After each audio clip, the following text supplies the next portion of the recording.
ఆధ్యాత్మిక జ్ఞానామృత సాగర గ్రంథం నుండి 10వ అధ్యాయము పంచతత్వాల శక్తి. పంచతత్వాలను ఆధీనం చేసుకునేటంత శక్తి మనిషిలో ఉంది. అందుకే మహాత్ములు చెప్పినట్టుగా తత్వాలు ఉంటాయని బాబా గారు అంటారు.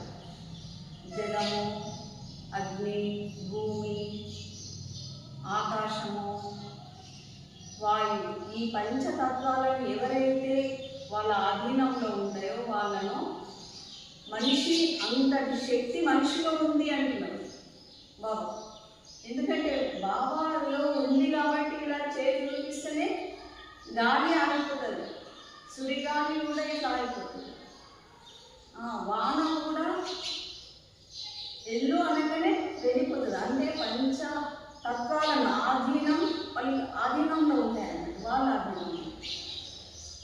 వేదంలో ఏ విధంగానైతే ఇంద్రుణ్ణి ప్రార్థించారో అదే విధంగా ఈనాడు అందరూ ప్రార్థిస్తున్నారు, ధ్యానం చేస్తున్నారు. ఇంద్రుణ్ణి అప్పుడు వర్షం పడమని ప్రార్థిస్తారు కదా, కృష్ణుడు అని ఇట్లా గొడుగు పట్టుకుంటాడు.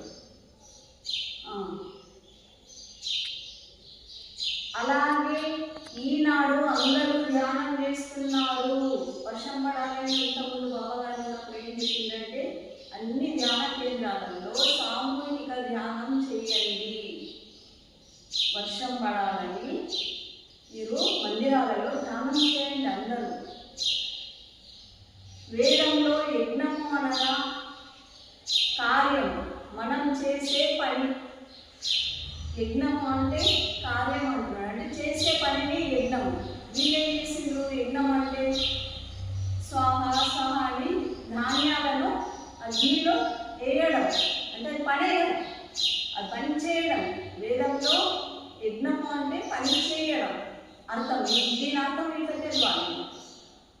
యజ్ఞము అంటే అది చేసే యజ్ఞము అనే భావన మనలో పలికి తొలగిపోతుంది. నిజమైన సత్యార్థము ఇది, యజ్ఞంలకు అర్థం మనం చేసే పని. సత్యవచన పాలన చేయడమే నిజమైన యజ్ఞం. సత్యమే మాట్లాడు, అది యజ్ఞమే.